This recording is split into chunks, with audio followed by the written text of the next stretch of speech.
ছিল বন্ধুর বিয়ের রিসেপশন, তো প্রথমেই দিয়েছিল পনির পাসিন্দা, সস আর স্যালাডের সাথে খেতে খুব ভালো লাগছিল। তারপরে দিয়েছিল রাধা বল্লবী আর চানা মশলা, এটাও খেতে ভালো ছিল, কিন্তু রাধা বল্লবীটা ঠান্ডা হয়ে গেছিলো। তারপরে দিয়েছিল ফ্রায়েড রাইস আর দিয়েছিল চিলি পনির, চিলি চিকেন অপশানে ছিল, আমি নিইনি।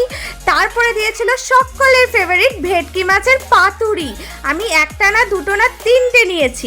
ভেটকি মাছ খেতে আমার ভীষণ ভালো লাগে। আর কি করে খেতে হয় বলবো, একটু ভেটকি মাছ নিয়ে তার মধ্যে একটু লেবু চিপে নিয়ে খেতে না জাস্ট অমৃতের মতো লাগে। তারপরে দিয়েছিল মাটন, 2 পিস নিয়েছিলাম, মাটন খেতে খুব একটা ভালোবাসি না, মাটনটাও ওই লেবুর সাথে খেলাম। তারপরে আমার আরও 1 পিস ভেটকি পাতুরি নিতে ইচ্ছা করলো, তো ওটা দিয়ে আবার ভাত মানে ফ্রায়েড রাইসটা খেলাম। তারপরে দিয়েছিল চাটনি, আমার একটু চাটনির সাথে মাটন খেতে ভালো লাগে, তো ওটাও খেলাম।